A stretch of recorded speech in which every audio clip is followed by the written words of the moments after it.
Que Dios nos bendiga a todos. Tenemos una esperanza maravillosa y es que nosotros todos vamos al cielo. ¿Cuántos dicen amén? ¿Cuántos quieren ir con el Señor cuando Él venga al cielo? Yo quiero irme con el Señor al cielo. El Señor dice en su palabra que cuando venga os tomará como a mí mismo, dice el Señor, para que donde yo estoy vosotros también estéis. Ahí estaremos con el Señor 1000 años mientras algunas cosas se van resolviendo aquí. Y luego entonces el Señor establecerá un reino que no tendrá fin. Yo espero verte, querido amigo, que estás conectado a través de las redes sociales. Querido hermano que nos está acompañando en esta mañana, quiero verte allá. Y si te sientes débil, Dios tiene el poder. Oramos. Señor, gracias te damos por la oportunidad de tu presencia en este lugar. Manifiéstate, oh Dios, con poder. Llénanos con tu Santo Espíritu. Por Jesús. Amén. Se cuenta una historia que hace muchos años una persona estaba siendo condenada a la horca por algún delito. Pero este personaje, este condenado, le pidió al rey que le diera una oportunidad, un último deseo. Y este deseo consistía en que él tenía que ver a su madre que vivía muy lejos. Y el rey le dijo, bueno, hay una condición para que yo te deje ir. Es que tiene que traerme un garante por si tú no vienes. Y él le dijo, claro, no hay problema. Fue donde se puso en contacto con un amigo. ¿Cuántos tienen amigos? Si alguien no tiene amigos, Cristo es nuestro amigo.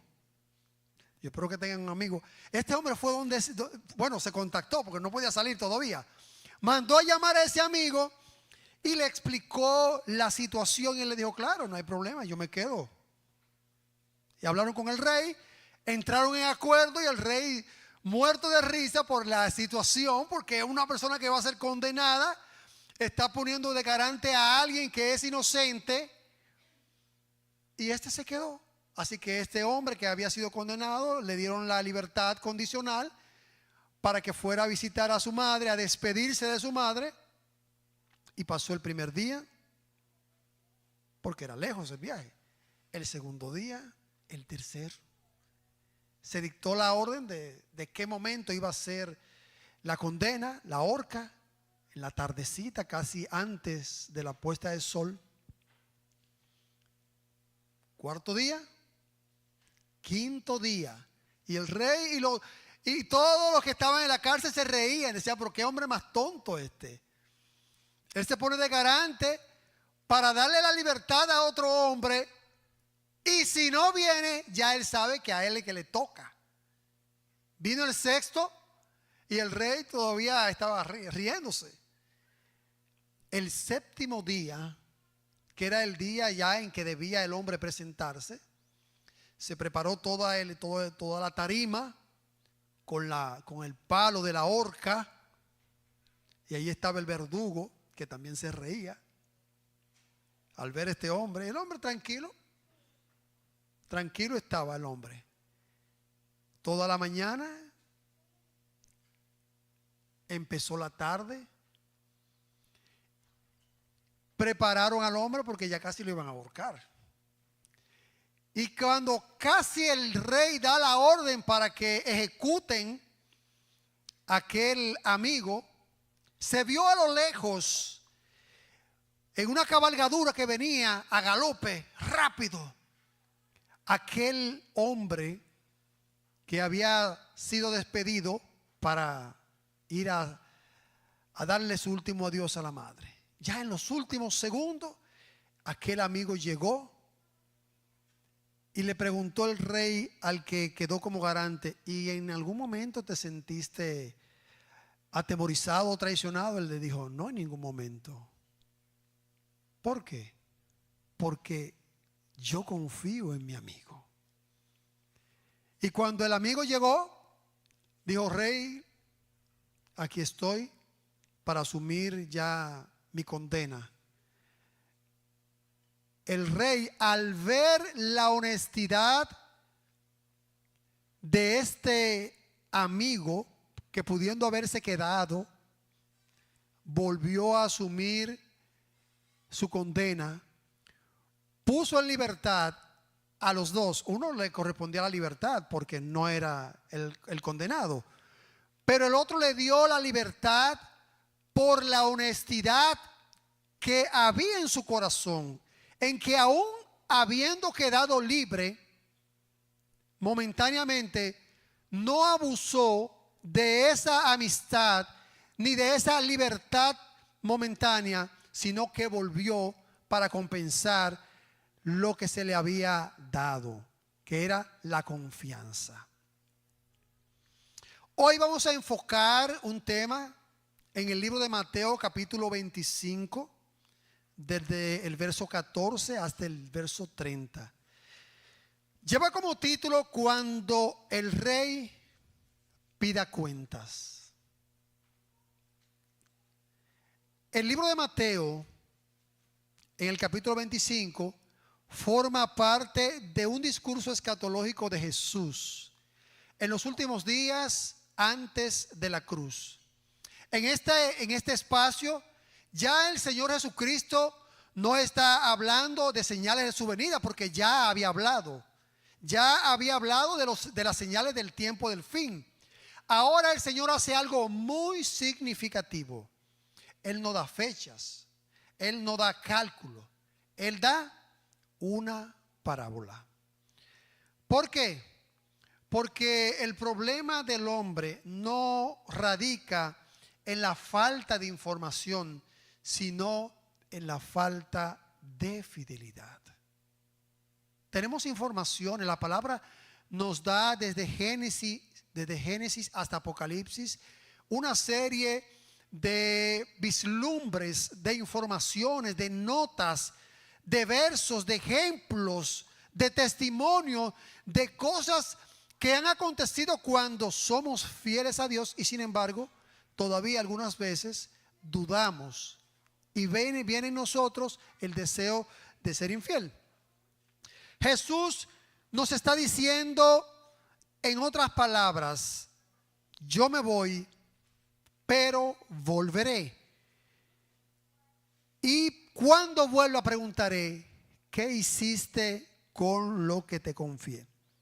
No es un mensaje del todo agradable, pero sí es un mensaje necesario para nosotros que estamos viviendo en un tiempo difícil, en el cual, al ver lo que acontece en nuestro alrededor, a veces nos preguntamos: ¿vendrá el Señor?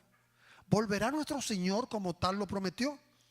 Mateo 25, 14 y 15 empieza con la siguiente expresión o declaración: porque el reino de los cielos es semejante como a un hombre que, yéndose lejos, llamó a sus siervos y le entregó sus bienes.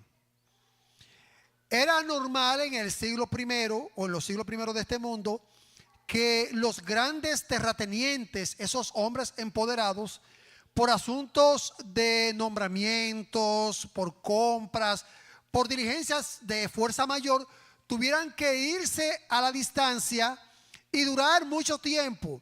Pero como eran personas portentosas económicamente hablando, ellos dejaban a su disposición o a la disposición grandes sumas de dinero a personas de confianza. ¿Personas de qué? De confianza. Dice la palabra que a uno le dio ¿cuántos talentos? 5 talentos. A otro le dio ¿cuántos talentos? 2 talentos. Y a otro le dio 1 talento. Si usted no sabía, bueno, posiblemente piense que es un talento. Un talento es una representación de 6,000 denarios de los tiempos de Jesús. ¿Pero y qué es un denario? O sea, estamos hablando de que un talento es igual a 6,000 denarios. Pero un denario es equivalente aproximadamente a $50 estadounidenses. Un denario. ¿Cuánto? Así que si hacemos un cálculo, vamos a hacer un cálculo breve. Un talento son 6,000 denarios. Y 6,000 denarios, ¿cuántos dólares serían? ¿Son? No, son 30,000. Si dijimos que un denario, un talento son 6 y 6 son 5, 6 por 5 son 30. Serían $30,000 que le darían al que le dio uno. Al que le dio 2 denarios le dio el doble. ¿Cuántos son? $600,000. ¿Perdón?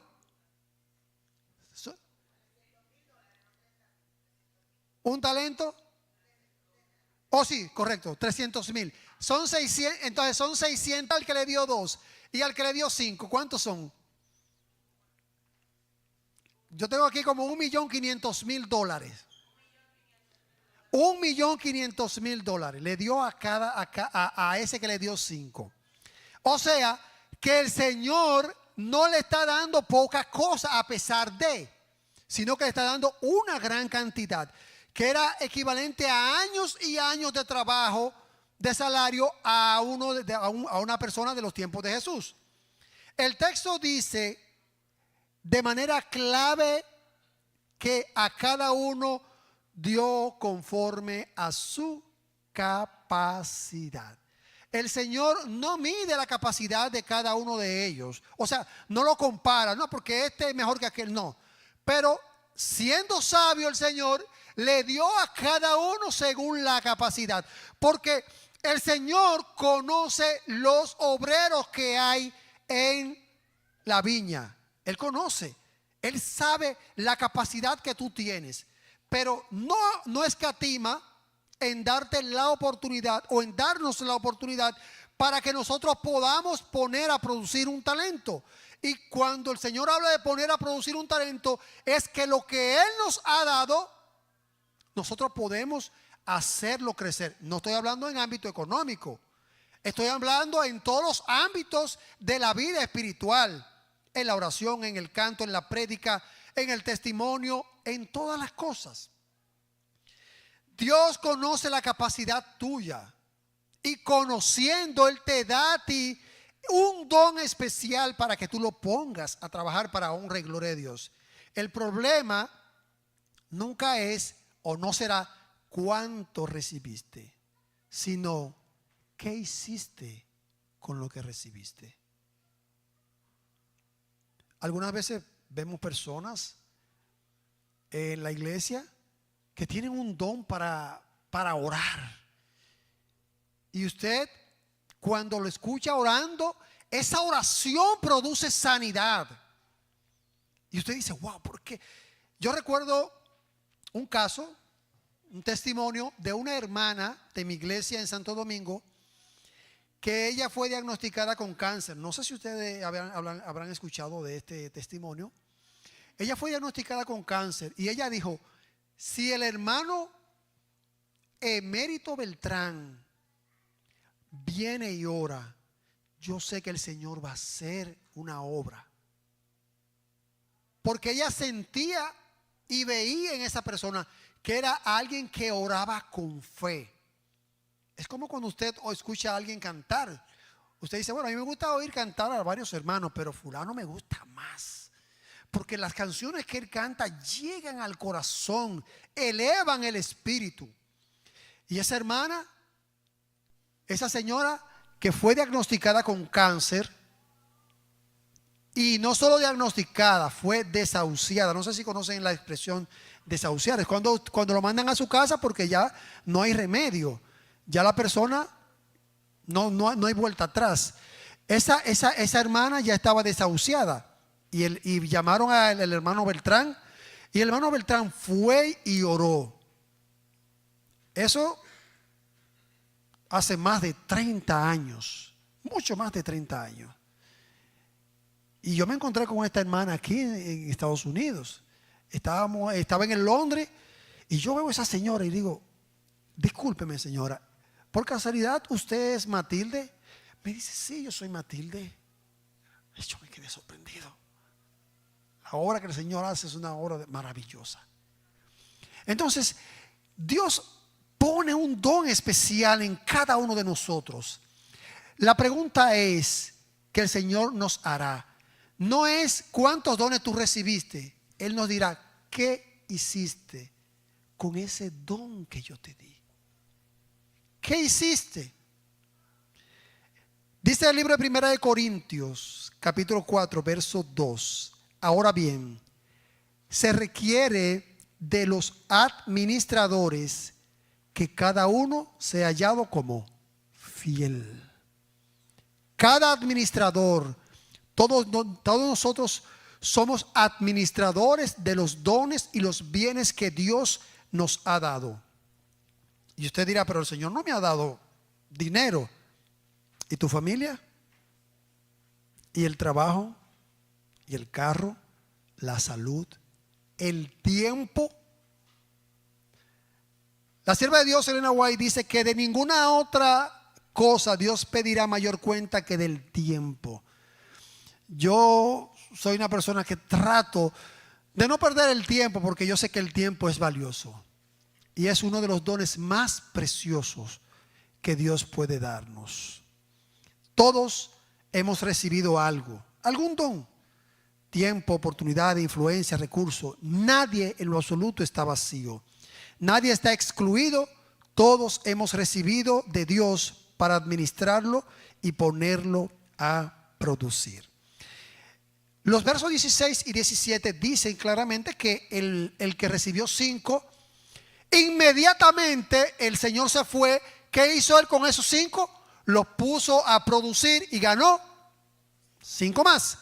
El que le fue dado 2 también se fue con una actitud positiva y lo puso a trabajar y ganó 2 más.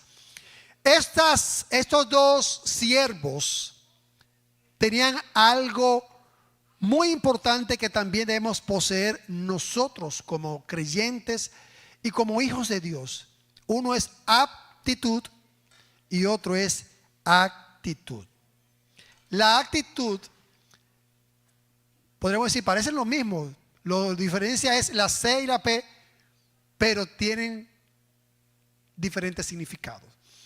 La actitud se refiere a la disposición mental y emocional de una persona frente a una situación, tarea o problema.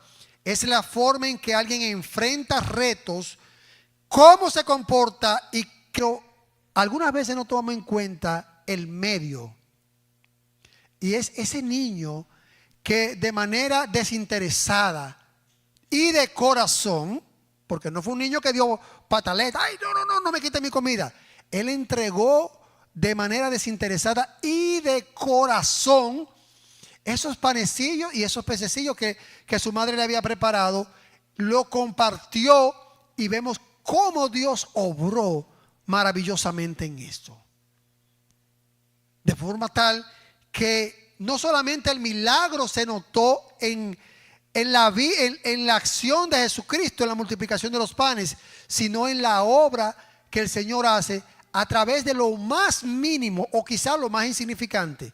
Casi nadie pudo haber notado esto, pero sí había algo importante que Dios veía. Que había un niño, Dios había hecho provisión a través de ese niño para alimentar a todas esas personas. Hace muchos años se cuenta que un misionero fue enviado a predicar a un lugar algo inhóspito, que no había mucha posibilidad de crecimiento. Y un líder le dijo al misionero, ¿y si tú fracasas? Y él respondió, fracasar sería no intentarlo. Años después, había una iglesia establecida, líderes formados y familias transformadas. Dios no bendice la comodidad, Dios bendice la obediencia. Hay una frase que yo leí hace mucho, dice, hay personas que no hacen el intento por temor a fracasar, y hay otras personas que fracasan pero siguen haciendo el intento. Algunas veces nosotros nos cohibimos de avanzar porque tenemos un temor, pero Dios no es un Dios de miedoso o de temeroso. Dios bendice a aquel que se pone y se deposita en las manos de Él, no importando las condiciones previstas en derredor, porque Dios es el Dios de lo imposible. El verso 18 dice, pero, usted puede decir muchas palabras buenas de alguien, y cuando le acuña después de tantas palabras, después de tantas cosas buenas y elogio, un pero es una oposición, algo opuesto, algo contrario, algo que no favorece. Dice la cita que cada uno de los anteriores recibió y multiplicó al doble. El de 5 más 5 más, el de 2, 2 más. Pero, ahí viene, ya sabemos que algo raro viene. Pero el que había recibido 1 fue y cavó en la tierra. Un análisis profundo de este texto nos indica que este último siervo no pierde el talento, ni se lo roba, ni se lo come. Hace algo tan malo o peor que lo anterior. Él cavó y lo enterró. Enterrar un talento o enterrar este talento lo coloca a él en una persona irresponsable y espiritualmente infiel. Porque ese señor, su señor, había depositado la confianza porque había visto capacidad en él y que era una persona que podía obrar bien aún con el único talento que tenía. Sin embargo, esta persona, teniendo miedo, dice la palabra, más adelante dice que él le dijo a su señor, tuve miedo, ¿y qué? Y lo escondí. En una ocasión, una persona recibió un regalo, un violín de su abuelo. El joven era un violinista, un excelente violinista, pero el violín era un violín también extraordinario y sumamente caro. Pero este joven tenía temor. Él decía, wow, es que este violín me lo dio mi abuelo. Un violín súper costoso, extremadamente fino. Cada nota musical en él es exuberante. Lo que voy a hacer es, para protegerlo, para cuidarlo, para que no se deteriore, lo voy a poner en un cover y lo voy a guardar. Así lo hizo. Lo guardó el violín y ahí el violín perduró hasta que el hombre se hizo adulto y murió. Luego de haber muerto este artista que nunca utilizó el violín, se encontró el violín intacto, pero su música nunca sonó. Prácticamente este violín fue inútil porque nosotros, aunque tengamos talento, si no nos ponemos en las manos del Señor, somos inútiles. Nada de lo que podamos hacer en nuestra vida, si no está sellada o dirigida por Dios, es vana. No es para gloriarnos nosotros, es para la honra y la gloria de nuestro Dios que debemos hacer. El talento enterrado representa dones no usados, oportunidades desaprovechadas, servicio postergado para después. Recordemos que Dios no nos pedirá cuenta por lo que no nos dio. Él nos va a pedir cuenta por lo que sí hicimos con lo que Él nos dio. Lo que decidimos hacer con lo que Él nos dio. Hay creyentes que quizás no pecan, aunque la palabra de Dios nos dice que en nosotros no hay nada bueno, que todos pecamos, somos pecadores de por sí. Pero cuando hablo de pecar, estoy diciendo no adulteran, no roban. Pero se mantienen tan inertes, tan tranquilos, que solamente con su inactividad ya han fallado. Porque Dios no nos ha llamado para que estemos sentados en un banco. Dios nos llama para que seamos obreros en su viña. Mateo 25, versículo 19, versículo del 19 al 23 dice: después de mucho tiempo vino el Señor. Esta frase, después de mucho tiempo, es algo que debemos atender con sumo cuidado. ¿Por qué?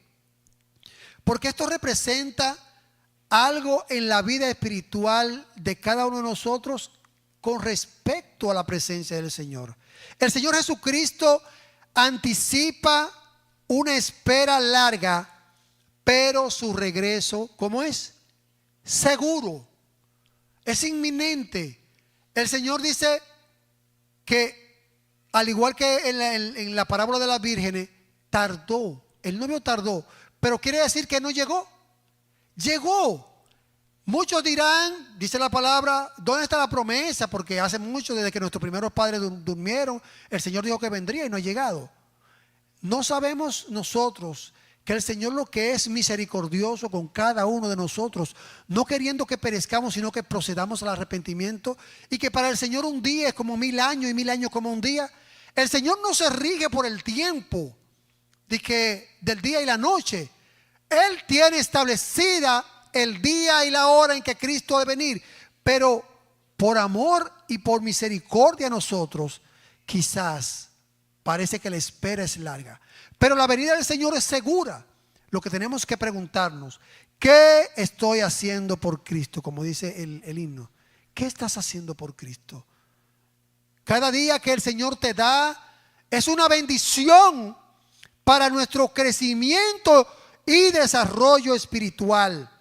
Y cuando Él venga otra vez, nos dirá a cada uno de nosotros si hemos hecho lo correcto, como dijo al siervo que le dio 5, como dijo al siervo que le dio 2 talentos: bien, buen siervo y fiel. Algo profundo aquí es que Dios no está elogiando la cantidad que una persona produzca, o la calidad. Vamos a decir, sí, la calidad sí, pero básicamente lo que el Señor está elogiando es la fidelidad, porque Él dice: en lo poco has sido fiel, en lo mucho te pondré. Algunas personas podrán decir: yo no necesito al Señor, yo lo tengo todo. Pero cuando comparamos lo que tenemos con lo que el Señor nos ha prometido, vemos que todo lo que tenemos aquí es insignificante. Finalmente, ¿qué sucedió con estas personas? O con este último siervo. Este siervo parece que no conocía bien a su Señor.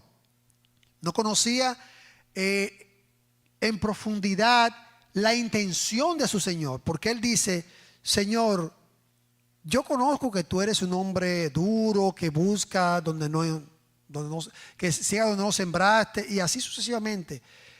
Y tuve miedo de perder el talento, por eso fue que lo escondí.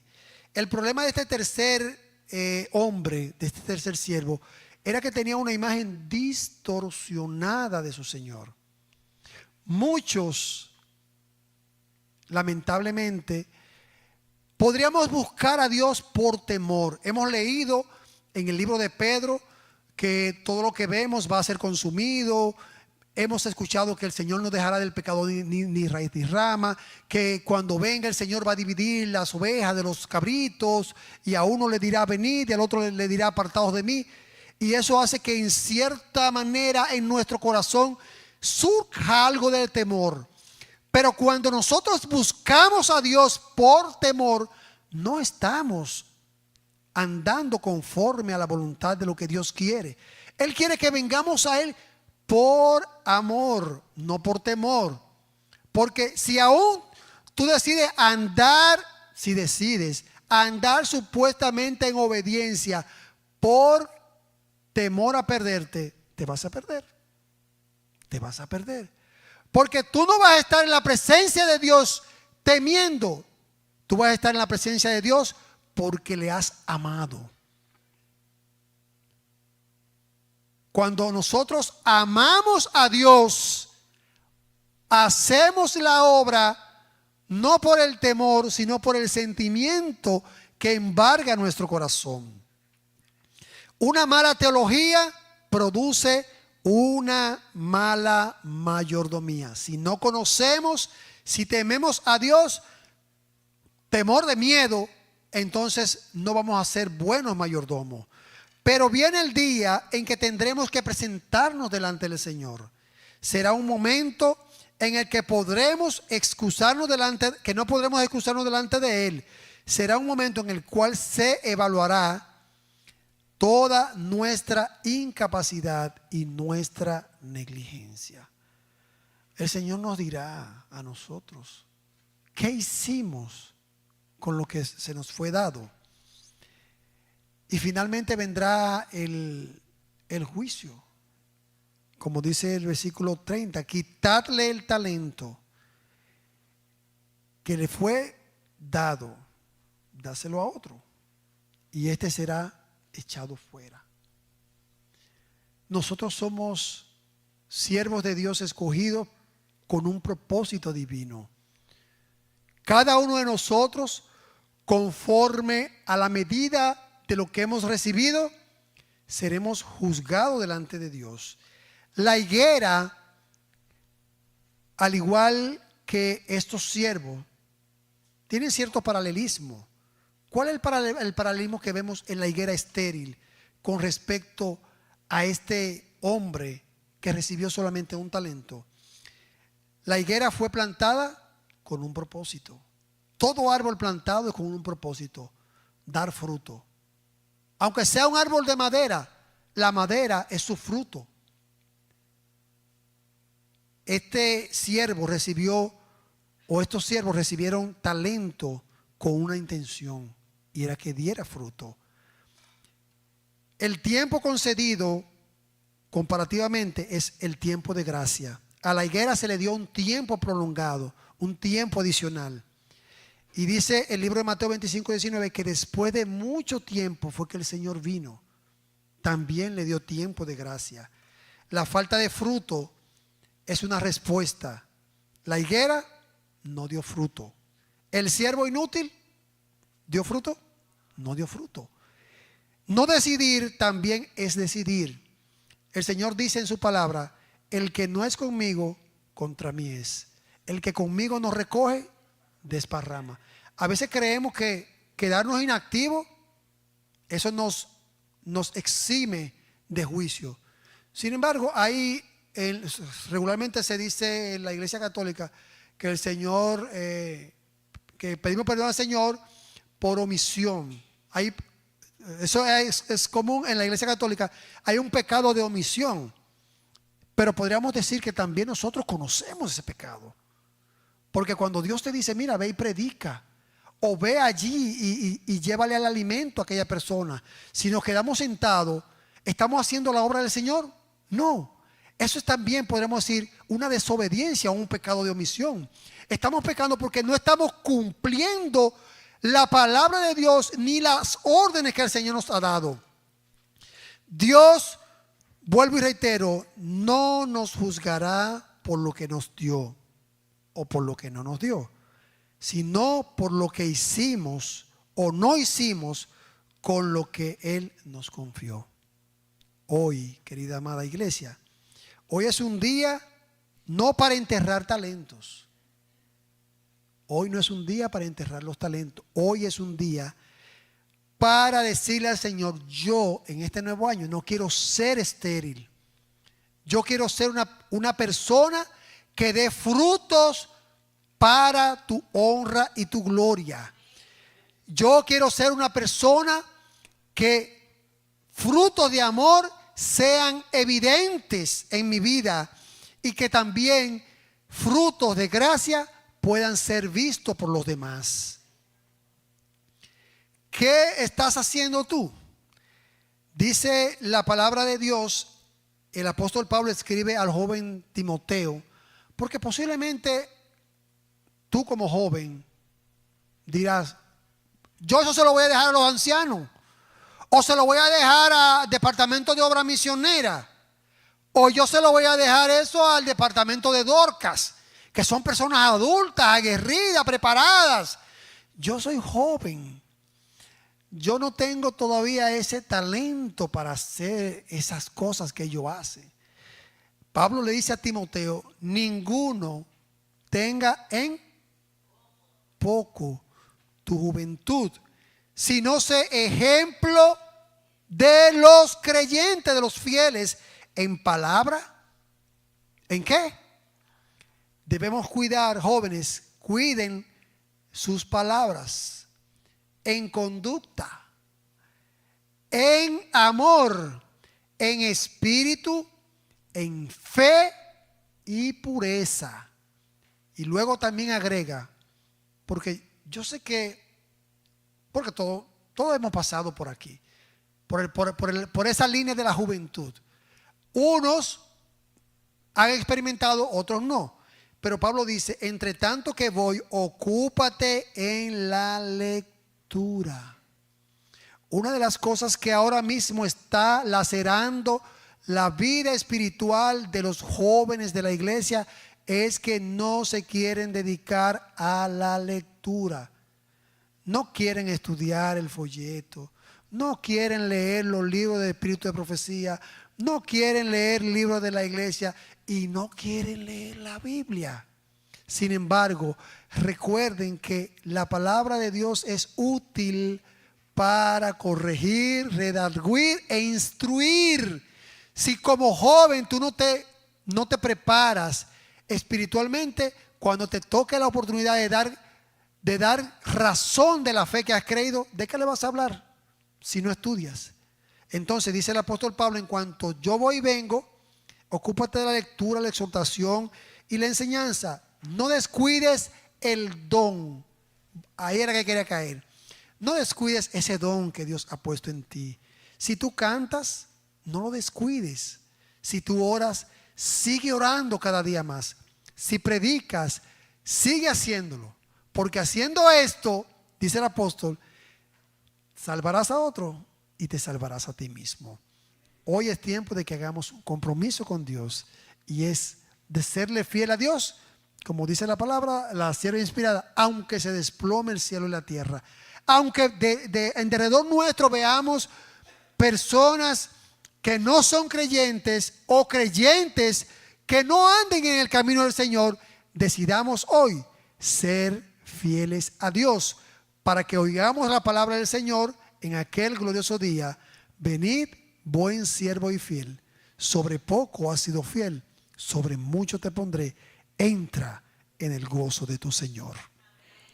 Le voy a pedir en este momento, mientras meditamos en nuestra situación con Dios y en ese voto, en ese compromiso que quiero hacer con Dios en este nuevo año, yo le voy a pedir a mi hija que pase para que tenga una interpretación final y meditemos en qué estamos haciendo nosotros por Cristo y qué queremos que el Señor nos diga cuando venga en las nubes de los cielos.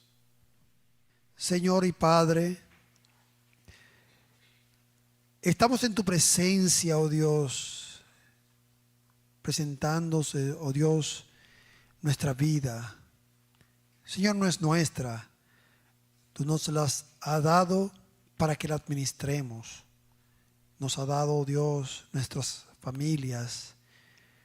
Ayúdanos, Señor, a que podamos presentarla cada día delante de ti para que tu bendición sea sobre ella. Señor, gracias por los talentos, por los dones que tú has otorgado a tu iglesia. Ayúdanos, oh Dios, a que podamos ser buenos administradores, de forma tal que tú puedas utilizarnos como vasijas útiles, que podamos ser un instrumento, oh Dios, para traer almas a tus pies. Que aquellos, oh Dios, débiles en la fe puedan ser fortalecidos por tu palabra, y que por nuestro ejemplo ellos puedan también, Señor, ser restablecidos. levantamos nuestras manos ante tu presencia, oh Dios, en calidad, oh Dios, y en petición, para que tú nos transforme, para que tú obres en nuestra vida conforme a tu voluntad. Queremos en este nuevo año no ser higuera estéril o siervos inútiles. Queremos, oh Dios, hacer una obra que honre y glorifique tu nombre, que podamos dar frutos a tiempo y afuera de tiempo. Te rogamos que sigas bendiciendo a la iglesia, a cada miembro de esta iglesia, oh Dios, que pueda bendecirlo, fortalecerlo y dirigirlo. En el nombre y por los méritos de Jesús. Amén. Amén, Señor.